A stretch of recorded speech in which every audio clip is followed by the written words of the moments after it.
The Amazing welcome you to another episode of the Plastic Party. Today I want to cover battle scenarios, and in this I'm going to do stuff like battle anatomy, the way you should hold a sword properly, foot placing, things I covered more in the first one, but for battle scenes. Also, I want to cover some stuff with robotics. So I'm going to cover this stuff with you guys and go through it and make sure we really get it down pat. So right here I have Super Cougar, and he is holding two swords. The way his style is different because I've created my own for the character. But particular when someone uses a Marvel or DC character or a ninja or anything of that, you want to study the character and you want to study their anatomy and the way they do things. What you really want to do is not go too far outside the character unless it's for funny reasons.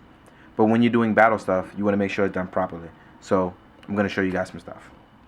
Alright, so like I said, I'm doing battle anatomy and I have him holding two swords.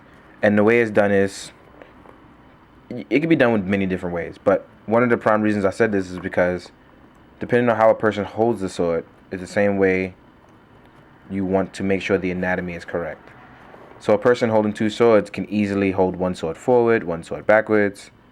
If they're looking at the camera, looking away, looking at their sword, you want to make sure the foot is placed down, the lead sword is in one hand, and the secondary sword is definitely placed well. You want to make sure all the hand movement is placed right. So, as you clearly can see, he's standing properly and he's holding his blade correctly. Now, if he's challenging someone, or if a challenge is issued, you easily would move the hilt a little further down. He holds it at the top of the hilt, because this is my personal character. But you want to hold the hilt a little further down. You want to close the legs, gesturing that he is indeed taunting someone. And you want to hold the other sword like if he is ready for combat. So you want to place it as so, like this. And again, I'm going to zoom in so you guys can see. So you let the atmosphere read itself, and you can definitely cover up certain things. Now, this is just my character. So, for instance, I'm going to switch him out, and I'm going to swap in Spider-Man. So, this is just something I had him in because I was working on something else. But, for Spider-Man, you definitely want to invest in something like, so for Spider-Man, we know he's very agile and cool, so you want to work on different stuff. So for instance, if he wants to go web swinging, voila, we have a really cool pose already without even having to add the webbing or stage or anything like that. This is something Spider-Man would do because anatomy-wise, it looks correct. He's very flexible and agile and dexterous. I might want to actually pose the foot out a little more, put this one out. So now it looks a little bit more accurate. Ab crunches in full use, things like that. If you don't want to use webbing and you want to do something like him web swinging, and I'm showing you all this as I'm doing it because I don't want people to think that I'm lying to them or it's not possible, because it's very, very possible. So let's say he was web swinging and doing the classic pose of swinging in. You could do it this way. You could do it with the legs closed. You can even do, him borrowing and swinging. So there's a bunch of different poses that you can capture this way. Next up, the next thing I want to go over is robotics. And with robotics, they still follow most humanoid motions in the way they do things. But you have a few exceptions, like when you're in flight, holding particular weapons, or following up to a mechanism's actual movement or the way it moves, relying on the show. And for instance, I chose the G-Self, which follows a bunch of different stuff with Tomino's work. And for instance, easily, this could be him just standing still in flight. What I would want to change is I want to have the beam saber holding down. Maybe push the arm back a little. And voila. This is how you make the G-Self look a little cool without looking too adorable for the light colors and take it serious. And one thing I didn't do well, and I'm going to point out even for myself, I didn't plant the feet well. So I want it to look like the feet are planted very well. So, you can see, might be some trouble planting his feet, but for the most part, they look planted. So, that's one thing we want to always follow, tips we want to use. So next up, I'm going to go for a flight stand, and I'm going to show you guys what it looks like on a flight stand, and help you with some flight poses. Because I know a bunch of people out there who build fantastic Gunpla, and they can't pose it very well. So, for instance, so I'm going to take the shield off so you guys can see what I'm doing here.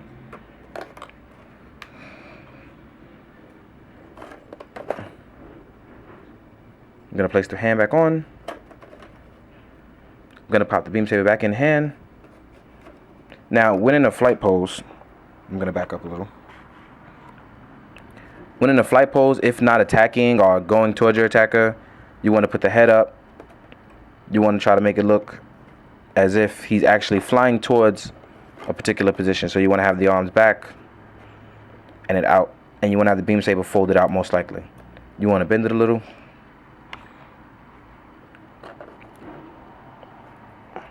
Because the flight stand is messing with the crotch area, you still want to make it look like he's in some type of flight. So this looks good. From different angles, this will look even better. Like actually looking from above, but from below, this is what you can see. Now, if he was flying at an opponent, you may want to make it so that the arm crosses over as if he's ready to attack. We put the arm out and we put the right arm in a position to its crossing back, the way you would if you were holding a sword and you were about to attack. One thing we also want to do is we want to put a foot forward.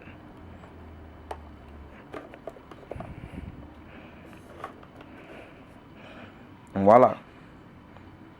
G-Self looks like it's attacking. Pretty cool stuff.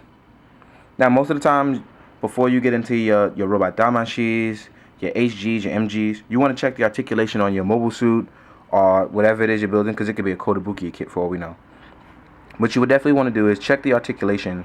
Make sure you run down and just go over how it moves, because some people have different articulation in different places.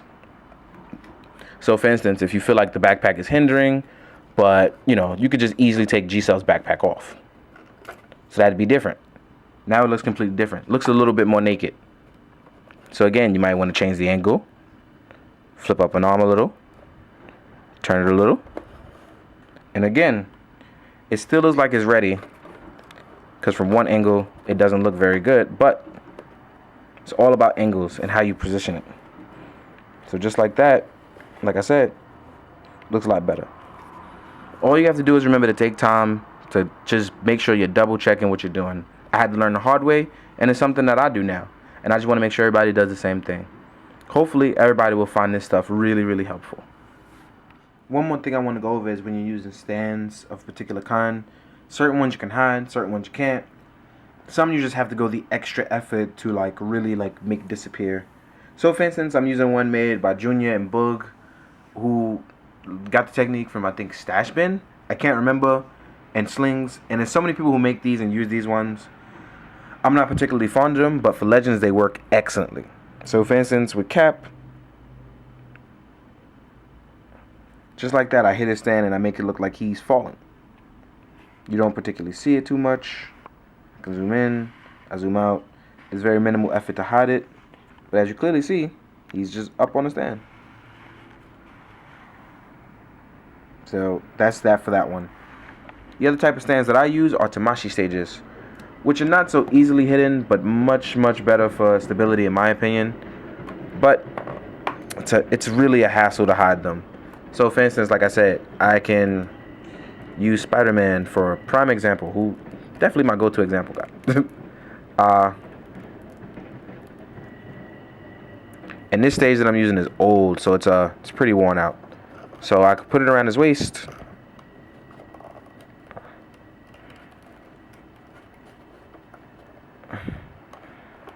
Can I put it around his waist? Yeah, I can. So just like that, I have Spider-Man up on the stage, but this does not look very good. It's very much of an eyesore. It's hard. Even though the poison is on, it's really well, it doesn't work when you're trying to achieve a certain sort of thing. But posing is perfect. So what I do sometimes is I try to figure out which stage works best. Sometimes I try to hide it with my lighting. I am terrible at Photoshop, so you'll never catch me doing that. But the best I do is definitely with light manipulation, which is why I normally use white backgrounds or something that blends with the background. Thank God these things are clear. I have black ones too, but that's what I use to hide mines with my camera. It's the best way I do things. But I would say for you guys, definitely suggest to try your best to hide them. If you can't, you can't. I understand. But as you get better, I promise you, you will learn to hide them.